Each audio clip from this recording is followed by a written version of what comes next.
Hey, Rick Reed here, My Boomer Buddies podcast. Today's episode, we're going to talk about something near and dear to my heart. It's called town ball baseball. First of all, I played for Hamel, the Hamel Hawks. We are sharing our 100-year anniversary. Let's go!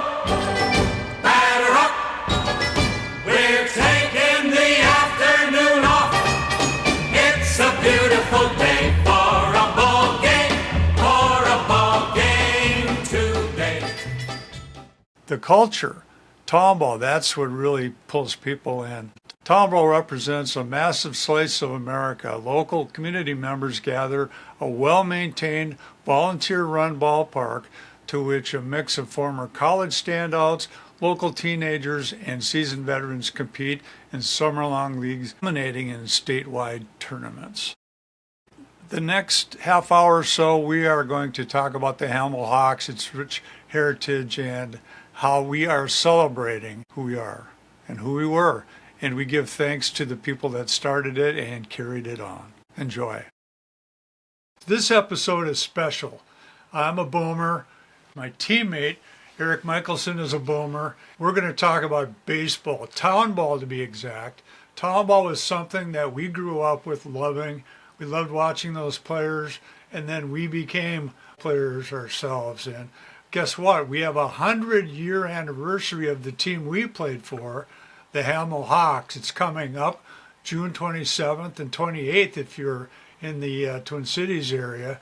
And if you're not, just enjoy some of the stories we tell about town ball baseball. It was a phenomenon back in the day, and it's still going, and we want everybody to know that.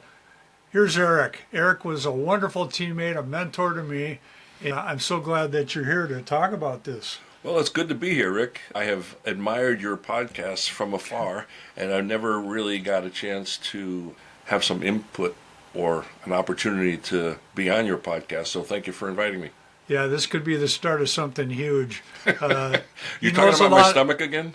He knows a lot about a lot of things, so there's topics we can cover. Music, I'm sure we can really connect on that. Oh, yeah. Sports and other things. Well, let's get to this Hamel 100-year anniversary.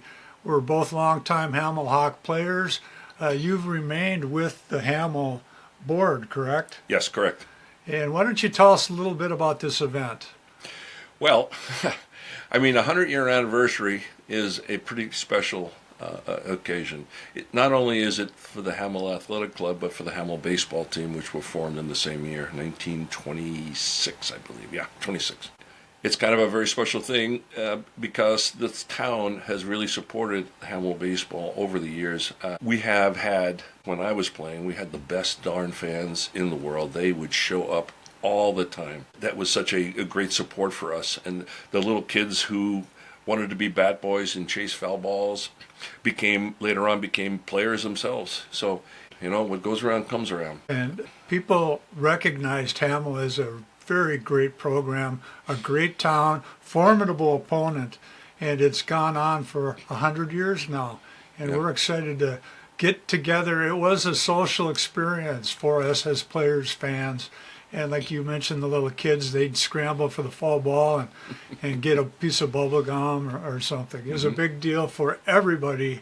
I want to know, Eric, how did you find yourself in Hamel, Minnesota, playing for the Hawks? Sort of an interesting story. I had moved here from Maryland Halloween Day, 1974. And for 3 or 4 months, I just was trying to get used to the area and try to find a job. And I happened to go to a barber shop on Highway 7 and 101, 7 High Barbers. And one of the barbers there, I just out of pure luck, he got to cut my hair. Turns out that guy was Howie Shaber, the Hawk, as we call him. And he's an icon in Hamel baseball history. And so we were just talking in general, and then we were talking about baseball, and he's a wealth of knowledge in baseball, and I was kind of feeding off of him. And we got along just so well. But I had previously signed with another town team, Dick's Place, which was a pretty formidable team, made up mostly of University of Minnesota ex-ball players. So I went to one workout with those guys, and I felt so much like an outsider, and that these guys had this air of superiority that they carried with them, which isn't a bad thing, but I didn't like it. Yeah. I came from a team in college that was so close, so tight. So that's more what I was used to. So I went to a workout with Howie and a few of the other guys, and we shot baskets and threw the ball around a little bit. And afterwards, we went to Medina Ballroom, which was not, it was a bar, restaurant, and ballroom. I just liked these guys. I felt so much more a part of them, and they seemed very accepting of me. And so I got out of the contract at Dick's Place, and that's how I got to Hamel. And I'll tell you, that was the best move I made in a long, long time. So that's Eric's story, longtime Hawk, and thank God you went to get your hair cut and Howie cut your hair. How can people find out more about the 100-year celebration? You can find it on Facebook under Hamel Hawks. There it will give you an idea of what the activities are, the times, and who's appearing. We have a couple of musical people coming in to perform on Saturday at the VFW, and that starts at about 4 o'clock. It's going to be held outdoors, weather permitting, of course. If it rains, we do have the indoors at the VFW to go to, but it'll be a band, there'll be dancing, there's food there, and the bar will be open, so that would be one opportunity. And then both days, Saturday and Sunday, we have the memorabilia display, and that will be at the American Legion, the downstairs part of the American Legion, which should be kind of interesting. There'll be uniforms from way back, as well as memorabilia from different eras. And so that should be something for everyone, really. And then on Sunday, we have at 11 o'clock, we'll start the process of introducing teams that had made some history in Hamel Hawk history. The first one would be the 75 team. And Rick was a part of that team, my first year with Hamel. First time the team ever went to the state tournament. Yes. And which was a great thing. And then the 83 team, the 93 team, and the 97 team, they won the state tournament. That should begin. Some of the key players from them will be introduced, and also the Fortons will be a 4-generation family honoring them and Paul Fortin and the field, and just as a special tribute to the family and all that they've contributed to Hamel baseball. This episode is broadcast on YouTube. You should share this with your friends and family. Baseball Americana, that's town ball. That's what Hamel is. It's America's team. I'm going to say it, Eric. I hate that with the Dallas guy. I hate that, but I know, but I love it with the Hamel okay, Hawks. that's fine. Yeah, so I think you can say that. Quick thing, that 75 team, that first team to go to the state tournament, we were playing Dassel Cokato at Dassel Cokato, and if we won that game, we would automatically go to the state tournament. And so we were pretty keyed up. It used to be in the past that you threw a baseball glove on the pitcher's mound, whether we played either Delano or Dassel Cokato, and we would lose. But this was a different year. We had a little different mix of people. And our town really supported the team tremendously. So we went there in a bus. We went on a nice, not a school bus, but a rather cushy bus, where we went to the game with fans and ourselves. And when we got off the bus and we filed out of there, and then they saw all the fans, I think that game was pretty much won at that moment, because they knew that they were in for a tough afternoon. And when the second bus full of fans came, I think that iced it. I think from that point on, the game was ours, and yes, we went to the state tournament. Great memory. Something stirred inside of us. Without a doubt. Oh, that's so good. That was great. All right, Eric, good visiting with Thank you. you. Nice to see you. Nice to visit, and thank you for this opportunity. Now on to Tim. Hello, we're here today talking with Tim Flemming, Hamel Hawk. He's probably, next to Howie the Hawk, Shaber, he's probably the most known Hamel Hawk ever. He was a player, manager, and even a bat boy for the Hawks. He goes way back. So, Tim, go ahead and take it away. Let's start off with a little bit about you, and then we'll talk about the history of the Hamel Hawks. All right, I grew up in Hamel area. I grew up about a mile and a half from the ballpark. I grew up there on 116, where there was just a small single house. My dad would take us to Hamel games, and then Gordy Schmidt had asked me if I wanted to be a bat boy for the Hamel Hawks for a couple games, and I did. And guys on the team paid me a buck each to be a bat boy for them at 10 years old. And that's kind of where I got my start. And I continued to play all through high school with really good baseball back then. I got a scholarship to go play at Golden Valley Lutheran College, and I played there. And matter of fact, we were 11th in the country that year. Really good bunch of athletes, a good bunch of ball players. It was a good athletic school. A few months later, I said, you know what? I wasn't very great in school, so then I ended up going to play at Southwest State. So I ended up playing there for a year. My very first year at amateur baseball, I played for Loretto, and I played with two guys I played with Dave Sween, Bobby Sween, and Kevin Wanahu, who we played with at Wayzata. Well, I was 2 years behind him or 3 years behind him, and they asked me to come out and play, and I did.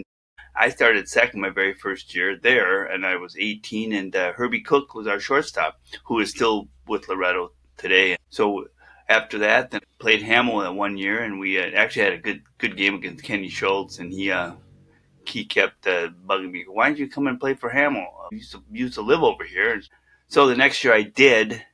I look back at what had happened, accomplishments that I've had. It was amazing. It was so fun, and not only that, it's just meeting amazing friends along the way that just I could never. And a lot of us are still friends today, and a lot of those guys, even back in the '80s, set a precedence for me as a baseball player to grow and mature as a ball player. When I was a sophomore, and I made the sophomore team at Wayzata, and I looked at those guys that played on the high school team. I looked at Bobby Sween, I looked at Rick Reed, I looked at all those guys that just were amazing ball players to me, and it helped me to want to just work harder and be the type of players those guys were. So the thing is, what I really did for myself that a lot of guys don't do as much anymore. I worked my butt off here at Hamel Baseball. If Kenny Schultz didn't talk me into it, I could just stay to Loretto, because I figured, why would I want to come and play for a guy at second base who's been there for 15 years? But I got there, and I proved myself that I could do it. 45 years later, I was still out in that field, which is great. I'm glad I got to do it. Hey, Tim, this would be a great time, I think, to talk about the beginnings of the Hamel Hawks and Paul Fortin and the role that he played with all of it. There's an article that's fantastic. If you could just read that for us now. This is an ad that Paul Fortin gave to me to remember Hamel baseball. He goes, we only had to shut down for 2 years during World War II because all the men were in service, said Fortin, who was 80 at the time. The Hamel Baseball Club first got its start in 1920 with several World War I veterans comprising the team. But by 1925, the team was forced to fold due to financial difficulties. Fortin remembers the start when Fortin was 10 years old and too young to play on the Hamel Hawks team. Fortin explained that a group of men gathered at Phil Fortin's store, where Fortin Hardware is presently located. He remembers that 10 men showed up to field the team. I remember those exact words he said. Fortin had said those exact words, but I guess, well, we're going to have to show up. We might as well go down and practice. The team headed to a cow pasture located to the one-room schoolhouse, which is by Hamel Road, which is right across from St. Anne's Church. Hamel's first manager was Harry Dorweiler.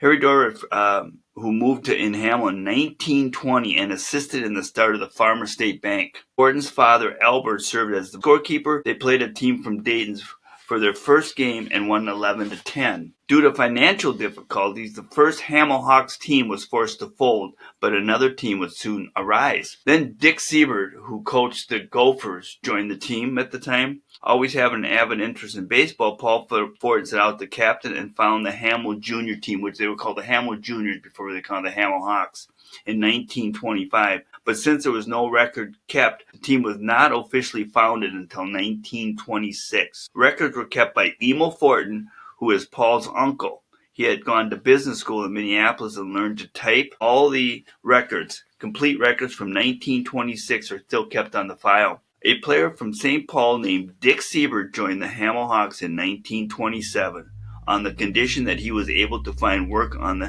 in Hamel. Siebert, who later went on to serve as the head baseball coach for the University of Minnesota Gophers, was a member of the Hamel Hawks. I didn't know that, Tim. I didn't know that about Dick Siebert. I knew that Paul had a connection with the U. And here's another thing guys don't realize. According to Ford and Harry Dorweiler's two sons, Cornelius and Dason, attended college in St. Paul where they noticed a guy who could really play baseball. That summer, Dick Sieber worked on the farm along with 4 other older Hamel Hawk ball players. The environment was good for him. And Ford said at the time Dick was studying to be a minister. His friendship with Sieber grew, and later Sieber went on to coach the Minnesota Gopher baseball team. Fortin became an active fan of the Gophers, even traveling to Texas for 13 years to watch the Gophers during the preseason. The Hamel Hawks played their games on a field where Tex Gas is now located. We didn't know where to play, so we went and sent a letter to the man in Minot, North Dakota, who owned the land and said that he could use it, said Fortin. Later, the team went on and bought the land from another Hamel Hawk founding father. The land was bought from Brent Ogier's father in 1949. Place a ballpark where the Hamel Hawks field is today. So that's kind of a little bit of the history. And then, and as we went on in baseball back in the 20s, 30s, they kept having a team and going different directions, and that baseball was the life. And back then, a lot of people showed up and watched those games. And kind of in maybe the 40s, 50s, 60s, or whatever, baseball was kind of okay, but they kept the team, and the fans base was unbelievable. You'd go to those games and they were packed stadiums. I mean, it was like, 300-400 people back then. Back then, Hamel didn't have nothing around them like they do today. There was nothing but cow pastures in the back there and nothing. And finally, it just grew. And when it got to the late 70s, kind of when I was lucky to have been in that era, late 70s, 80s, and 90s, when Hamels really started prospering and people started noticing the talent we had. And from the 80s on, our boundaries got cut 4 miles out of Hamel. And it was hard to survive a team back then. And when we won in 1987, we had good ball players. Johnny Blanchard coached our team, and we had some great talent. I mean, in 87, we had no right of winning. We had no business winning the state tournament. It was another 10 years after that, 1997, to win the state championship, because they wanted us out of baseball. In 1993, we got kicked out of baseball, and one of the guys on the state board said, I don't think you guys will ever see baseball in Minnesota again. Nobody wanted us in their league. I was in 14 different leagues in Hamel here. I had to go to 14 different league meetings to keep our team going, and hopefully somebody would take us in their league. Finally, when we were independently, the state boards called me up and said, I tell you, they said, either you find a league or you won't have a team. So I was struggling. I said, where am I going to find a league? No, I mean, I read all those guys. They don't want us in their league. They said they don't want anybody to have to do with Gopher players, minor league, or whatever. We were invited to play in the Cabo World Series in Wisconsin. The pool's all set except for 2 teams. Either Brooklyn or Hamel Hawks will be the final team to play in the pool play. Whoever wins will be 3-2. Will be in the pool play. Well, we faced this guy that was 6'10" that just got released from the Marlins. And I remember the first time I was up, and I said, trying to get the cobwebs out of the head, start of the game. And I hit a line shot over our dugout twice. He was throwing that hard. All of a sudden, it kept on 0-0, 0-0, all the way till the 10th inning. And it was 0-0. And I remember Ronnie Van Krevelen saying, God, can't anybody just get on base or bunt the ball or whatever? And I was on base once or twice, but we struggled. So I actually was the number 3 hitter up that inning in the 10th. And it was the first 2 guys struck out. I think he had 22 strikeouts or 24. And all of a sudden, I happened to lay one down the third baseline and beat it out at first with 2 outs. And Al Krebs was behind me. And Al Krebs had already struck out 5 times. And I'm like, oh my gosh. First 2 pitches were in the hard curveball that he missed by 2 feet. And then he checked the swing and he called it a ball. And then all of a sudden, the next pitch, he tried to throw a fastball up around his eyes, and Krebs hit one over the left field fence. And we won 2-0. And we came back to win the Cabo World Series that year. And we won the next 4 games. So that was pretty exciting in my life. And then we came back, and I had to go to state board meeting next year, and they I didn't think they were going to let us back in amateur baseball until we went there, and all of a sudden they let us back in under conditions or whatever. But in 1995, 1996, they called me in the office and said, you get a get into a league. No, I think it was 1998 because 1997 we won the state tournament the way we should have won it. And that year in 1997 was the oldest infield to win a state tournament at 37 years old. Let me interject here. Were you a player manager at this time? In 1997, I pretty much was, but Sonny was there too. Sonny Hillier. Yeah, because he was going through situations at the time, and I was like the guy that would get the money and get the umpires and go to the meetings or whatever. But Sonny actually managed. He was our coach, but I was like, say, a general manager, that I did a lot at that time to keep it going. And at that time, I didn't think we were going to have enough guys, because guys were so frustrated after the 93 season of being kicked out. Why would they want to come back? I talked those guys into coming back, or else we wouldn't have had a team. And look at our age. We were 37, 38. I was the oldest infielder there. I was 38, approaching 39. And I tell you, I played third. Hester played short. Dan Vandehay played second. And Alex Bauer played first. The most amazing story, though, was Brian Hartman who set a state tournament record that I don't think will ever be broken. He had 8 home runs in the tournament and 1,011 slugging percentage. In 1989, we had Sid Hartman sit in our dugout. I mean, it just you almost have to pinch yourself for the stuff that we went through. He sat in our dugout through the whole state tournament game. And that was in Marshall, Minnesota. You know how far that is. That's 3 hours from here. That's on the South Dakota border. We lost that year in the finals to Meesville. And that year, Hamel set a state tournament record that I don't think will ever be broken either. We had 21 home runs in the state tournament. Good moment, too. You learned a lot because Johnny Blanchard coached our team there for 2-3 years. And he treated everybody like men, and he treated everybody like, they were in the big leagues. And it's like, you know what? That was just great to have somebody like that mentor you, and every time you had a problem, you'd go to his place, and we'd go over situational hitting, go over situations on the field, and it's just, you came to Hamel, you knew the game of baseball, you played it hard, you played for that town, and I can't say enough about what we've accomplished out there in Hamel baseball, and I just hope it goes for another 100 years after this year. You just never know. Jamie, let me interject something. We had some really great athletes that came into Hamel to play. But I know for myself speaking, I started at Hamel in 1975, and that was before we had a lot of Gophers coming in. But the quality of the players back then were really good as well. We had some great rivalries with Maple Lake, Delano, Castle, Cokato, Reddo, with these players. And I know for myself, I learned a lot from some of those guys. The quality of play, I don't know if people going through history realize we went to the state tournament in 75 under Gordy Schmidt. And then in 1977, we went out to Wadena and played too. So we had success, with pretty much local guys then too. So part of that whole 100-year history, you had the farm kids, you had people that worked on the farm like Dick Siebert. So the success it built, so the foundation was strong with the Hamel Hawks. People forgot about sometimes Hamel baseball in the 50s and 60s, but once you get to the 70s, everybody knew Hamel baseball. And it just kept going into the 80s, 70s, 80s, and the 90s. And it just kept going with, and you're right, with ebb and flow. It's just like, it's amazing from the start of it all the way up. To me, myself, I've been in 17 state tournaments. You just didn't know what you were getting. All of a sudden came to the late 70s. Then you started picking up more Wayzata kids.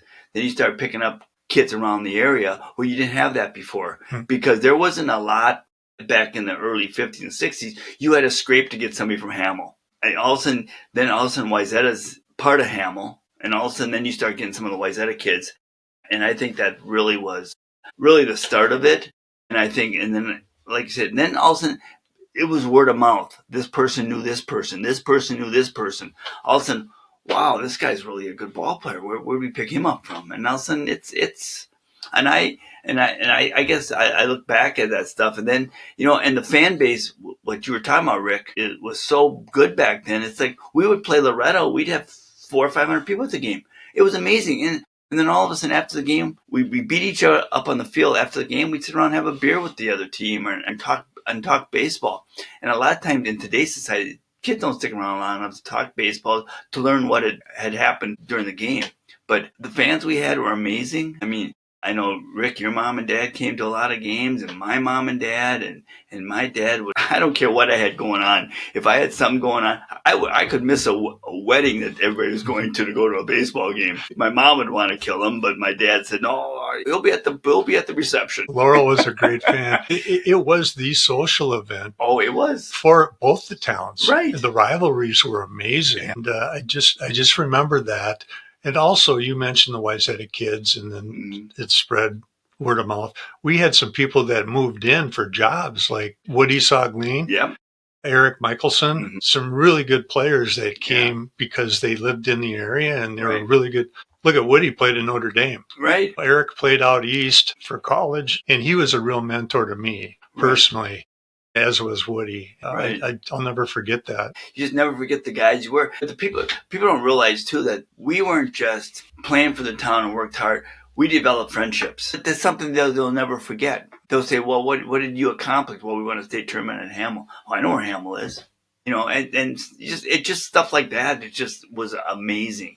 And I know with the fan base, beer stand, we had a food stand, and we had, my mom would run them, my dad would do work on the field. We had the other guys out there. We'd all sit and have beers after the game. And Rick, your mom and dad were great. When they were there, I just loved it. Because after the game, we couldn't wait to go talk to one another. But we stuck around for 2-3 hours and just talked baseball and talked about family life. I mean, how's your family doing? Whatever. What do you got going on this week? Mom and dad, that was their social life. Yeah. My mom and dad, same way. It was, Sunday was a game, but boy, I tell you, they would run to that ballpark. And I'm the most blessed guy in the world to be where I was at and to play with all the guys from the 70s all the way into the 90s. It's like, you know what? Sure, now you look at these guys and say, how could that guy pick up a ball or swing a bat? But you should have seen these guys when they could play. And we got rewarded 2 years ago when we were voted that we had the team of the decade in the 90s. And I had 20 guys there that I almost cried. It was just amazing. I lost 2 of them, but and then we all sat around there for 4 hours after that, and we talked baseball and we talked life. How about if we talk about some of the managers, give them some credit? Gordy Schmidt, he was my first manager at Hamel. John Heilers, and of course John Blanchard. A lot of stories we could tell about him. And then of course Sonny Hillier, and then you took over after that, right? Right. I took over I helped Sonny, and as a matter of fact, in 1997 we wanted. After that, Sonny said, "I'm done." We wanted. Let's say he was inherited a good team. Because in 87, when Mike Gallagher, you forgot Mike Gallagher. Oh. Mike Gallagher coached in he's the one who won the state tournament in 1987. Howie was amazing. He did this thing, Tim, that I remember as an 18-year-old on the team watching him played center field. He'd scoop up a ball, hit the center, scoop it up, and act like it got by him. Right. He'd take a couple steps towards the center field fence and then turn around and hopefully throw somebody over. I thought that was the funniest thing I'd ever seen, Well, and he took a little bit out of Dick Train's playbook. Remember Dick Train? Oh, of course. Oh, yeah. He'd tell the pitchers to throw it over the first baseman's head and hit this pole and bounce back and get the guy at second. Oh, yeah. Remember that? I do. I can't say enough about all you guys that started there with me and played all the way through and continue to catch up with myself at our age. It's unheard of. I could go around the country. I could go around whatever, and nothing would be like that compared to Hamel, Minnesota. Tim Flemming, Hamel Hawks, player, manager, bat boy, you name it, he did it all. I'm still blessed that I'm still here that I can sit and talk about it. Thank you. And we have stories from when we caroused back in the day, but that'll stay there. All right, Timmy, thank you. Thank you. Hey, I want to thank Eric Michelsen and Tim Flemming for talking about a lot of the last 100 years of rundown. I'd be remiss if I didn't talk about right now the present and the future. The manager is Jeff Ruhr. The HAC president is Greg DeVos. And the legacy, I want to thank the Fortons. Paul Fortin was a big influence, took care of that field, and kept us all very aware that there was a legacy going on. I want to thank them. And then we also have future players, and one of them I coached a little bit for high school, and he is a rookie on the new team. His name is Griffin Booms. So the future is bright for Hamel. Come on out on the 27th and 28th, and let's celebrate this past 100 years of Hamel baseball, Hamel Town Ball. And if you have any Town Ball memories, go ahead and comment below, and I'd love to review them and probably share them with Eric and Tim. By the way, I'm so thrilled my Uncle Mike, former Hawk, will be up from Florida. Now there's going to be a little collage of the past 100 years. Thanks for watching and listening. This has been a very unique broadcast. And on behalf of Eric Michelsen and Tim Flemming, I am Rick Reed. Until next time, we'll see you around the block. Let's go, batter up. We're taking the afternoon off. It's a beautiful day for a ball game, today. The fans are out to get a ticket or two. From Walla Walla, Washington to Kalamazoo. It's a beautiful day for a home run, but even a triple's okay. We're gonna cheer and boo and raise a hullabaloo at the ball game today. Batter off, strike one. Hey, the game has just begun and the home team's out to win. Merry swing, strike two. And the pitch is dipsy-do. Genius fastball pop right in. This is it. Strike three. Fans are tearing up the chairs, but what the heck? Who cares?